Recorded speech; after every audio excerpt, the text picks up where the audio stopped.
اعوذ باللہ من الشیطان الرجیم بسم اللہ الرحمن الرحیم۔ السلام علیکم، آپ دیکھ رہے ہیں گلوبل ڈیفنس ویو، اور آج کے گلوبل ڈیفنس ویو میں ہم آپ سے بات کریں گے اسرائیل نے حالیہ دنوں میں جو ایران پر حملہ کیا ہے، اس حملے کے حوالے سے کہ یہ حملہ میں کس نوعیت کے ویپن استعمال کیے گئے اور اس حملے میں کن ٹارگٹس کو نشانہ بنایا گیا، ان حملوں کے بارے میں ایرانی ویو کیا ہے اور اسرائیل کیا اس بارے میں کہتا ہے، اور ان حملوں کے بعد اس خطے میں کیا جیو پولیٹیکل سچویشن جو ہے سامنے آئے گی۔ تو پہلے شروعات بات کرتے ہیں کہ اس حملے میں کہا یہ جا رہا ہے کہ 100 جو ہے فائٹر پلین انکلوڈنگ، جن میں سپورٹ ایروپلین یعنی ٹینکر ریفیولنگ ٹینکر اور اس کے علاوہ سرویلنس ایئر کرافٹ شامل ہیں۔ تو ان میں بنیادی طور پہ جو فائٹرز تھے، اس میں لاک ہیڈ مارٹن F-16-1A، جس کو عبرانی زبان میں صفا یعنی اسٹروم کہتے ہیں،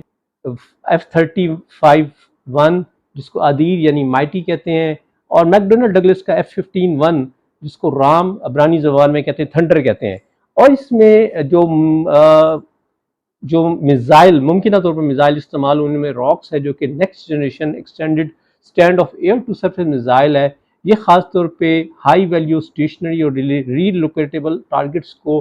ہٹ کرنے کے لیے ڈیزائن کیا گیا ہے، چاہے وہ ٹارگٹ گراؤنڈ سے اوپر ہوں یا انڈر گراؤنڈ ہو، اور اس کی خاص طور پہ پن پوائنٹ ایکوریسی جی پی ایس ڈینائڈ ایریاز میں بھی ہے۔ اس میزائل کو پینیٹریشن یا بلاسٹ فریگمنٹیشن وار ہیڈ سے منسلک کیا جا سکتا ہے۔ اس میزائل کی رینج 300 کلومیٹر ہے۔ دوسرا ممکنہ میزائل جو ہے وہ ریمپیج ہے، جو کہ long range air to ground G P S guided supersonic missile ہے، جو کہ خاص طور پہ ہائی ویلیو اسٹریٹجک ٹارگٹس کو ڈسٹروائے کرنے کے لیے ڈیولپ کیا گیا ہے۔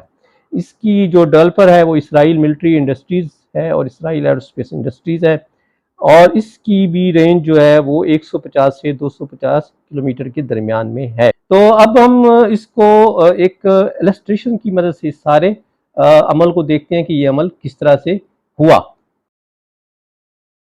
ایران اور اسرائیل کے درمیان کم سے کم فضائی فاصلہ 2000 کلومیٹر کے لگ بھگ ہے۔ کہا یہ جاتا ہے کہ اسرائیل نے ایران پر اسٹرائک کے لیے اردن کی فضائی حدود کی بجائے شام کا رستہ استعمال کیا ہے، تو اس کی وجہ سے یہ فضائی فاصلہ زیادہ بھی ہو سکتا ہے۔ اب ہم دیکھتے ہیں اسرائیلی فائٹر جیٹس F-15 F-16 اور F-35 نواتم اور اسرائیل کے دوسری ایئر بیسز سے انہوں نے پرواز بھری، اور ممکنہ طور پر وہ اردن کے رستے سے داخل ہوئے اور وہاں سے ہوتے ہوئے وہ عراق کے رستے سے ایران کی بارڈر کے پاس پہنچے، اور انہوں نے وہاں سے اپنا میزائل داغنے شروع کیے۔ لیکن یہ بھی کہا جا رہا ہے کہ ایران پر حملے کے لیے اسرائیل نے اردن کی فضائی حدود استعمال نہیں کی، اور اس کے لیے اس نے شام کا رستہ اختیار کیا۔ اور یہ بھی رپورٹس ہیں کہ اس اسٹرائک کے دوران شام اور عراق میں کچھ اینٹی ایئر کرافٹس سسٹمز کو بھی نیوٹرلائز کیا گیا، تاکہ اس سارے عرصے میں سموتھ آپریشن ہو سکے۔ تو کیونکہ شام اور عراق کے اندر ایران کی پراکسیز موجود ہیں، تو ممکنہ طور پر ان فضائی حملوں میں ان پراکسیز کو بھی نشانہ بنایا گیا۔ چاہے کہ دونوں صورتوں میں چاہے وہ ایران اردن کی فضائی حدود استعمال ہوئی ہو یا شام کے رستے سے، بہرحال عراق سینٹر آف ایکٹیویٹی تھا، اور یہاں ایرانی سرحد کے قریب پہلا جو اٹیک تھا اس میں ایرانی ایئر ڈیفنس سسٹم جو کہ بیور 373 پر مبنی تھا، ان پر راک اور ریمپیج نامی میزائل جو ہے داغے گئے، اور ان کے نتیجے میں یہ ایئر ڈیفنس غیر مؤثر ہوئے۔ اگلی رو میں ریمپیج اور راکس کے میزائل جو ہیں وہ تہران اور خرج کے ایریاز میں ٹارگٹ کیے گئے۔ ایران میں کہا یہ جاتا ہے کہ S-400 کی بیٹریز بھی تھیں، اور اس کے علاوہ بیور 373 بھی تھیں، تو انہوں نے کچھ ایرانی اسرائیلی میزائلوں کو نیوٹرلائز کیا ہے۔ لیکن اس کے ساتھ ساتھ اسرائیلی ذرائع اس بات کا دعویٰ بھی کر رہے ہیں اور کاجر کے ایریاز میں ان میزائلوں نے ایران کے بلسٹک میزائل کے حوالے سے کچھ مراکز جہاں یہ میزائل تیار کیے جاتے ہیں ان مراکز کو تباہ کیا ہے۔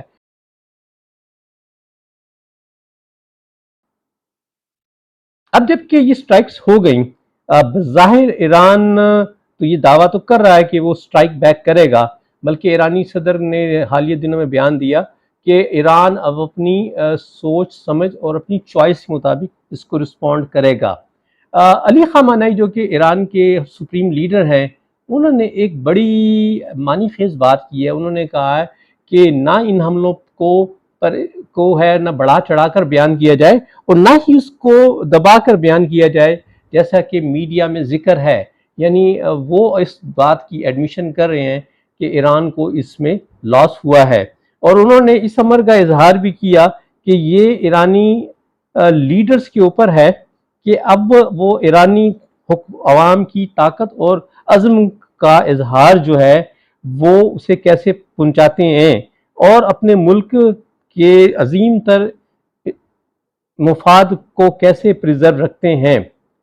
اسرائیل کا دعویٰ یہ ہے کہ انہوں نے اس تاریخ کے دوران 20 ٹارگٹس کو ہٹ کیا، اور ان کا مطلب بڑا پریسائز اور پاورفل یہ ٹارگٹس تھے، اور انہوں نے مطلب اپنے مقاصد حاصل کر لیے ہیں۔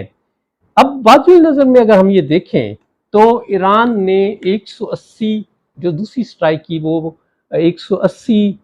بلسٹک میزائل کے ساتھ کی، جس میں اسرائیل میں کوئی خاطر خواہ نقصان نہیں ہوا، اور اب لگ بھگ 100 فائٹر پلینز کے ساتھ اسرائیل ایران کے اوپر آیا، اور بظاہر کوئی اتنا نقصان نظر نہیں آ رہا، اتنی ڈیواسٹیشن نہیں ہوئی۔ تو اس سے تو بازی نظر میں یہ بات نظر آ رہی ہے کہ ان دونوں طاقتوں نے ایک دوسرے کے سٹینڈرڈز کو جان لیا ہے، اور اب شاید یہ ایک دوسرے سے اب دوبارہ سٹرائک ڈاؤن نہیں کریں گے۔ اس میں ہاں ان کے درمیان جو مخاصمت ہے وہ پراکسیز کے لیول پہ ضرور چلتی رہے گی، لیکن ایک بڑی انٹرسٹنگ بات یہ ہے کہ یہ ساری پراکسیز جو ہیں وہ اسرائیل کے ہمسایہ ممالک میں ہیں، اور وہ لڑائی جو ہوتی ہے یا وہ جو مفادات کا نشانہ بناتے ہیں وہ اسرائیلی سرزمین یا اسرائیلی فوج یا اس کے شہری ہوتے ہیں۔ تو ایران اس بحرال میں اس سارے منظرنامے میں فی الحال بڑا دور ہے، اور اس خطے میں ایران کی بظاہر یہ کہا جا رہا ہے کہ یہ ڈیفیٹ ہے، لیکن یہ ڈیفیٹ نہیں ہے، ان دی لانگ رن جو ہے ایران کی پاور کھل کے سامنے آ رہی ہے، اور خاص طور پہ اب یہ ایک بہت بڑا کویسچن مارک بن گیا ہے عرب ملکوں میں، کیونکہ مصر نے مذمت کی ہے، سعودی عرب نے مذمت کی ہے۔ عراق کا مذمتی بیان کوئی سامنے تو نہیں آیا، لیکن عراق کی سرزمین استعمال ہوئی ہے، اس کی فضائی حدود استعمال ہوئی ہے، تو یقینی طور پہ اس کو اپنی ولنریبلٹی کا مطلب احساس تو ہو رہا ہوگا۔ اسی طرح شام میں بھی اگرچہ اسرائیل وہاں اٹیک کرتا رہتا ہے، تو لیکن اب ان ملکوں کے لیے مسائل جو ہیں یقینی طور پہ بڑھ گئے ہیں۔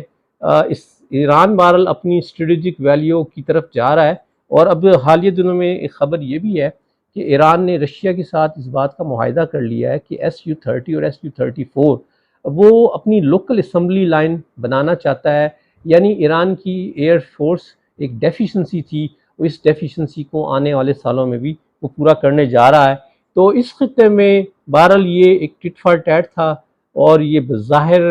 لگ رہا ہے کہ یہ اس سے آگے نہیں جائے گا، اور یہ معاملات یہیں سیٹل ڈاؤن ہو جائیں گے۔ یہ تھا آج کا ویلاگ۔ کچھ رہے بہادر نہیں جیسا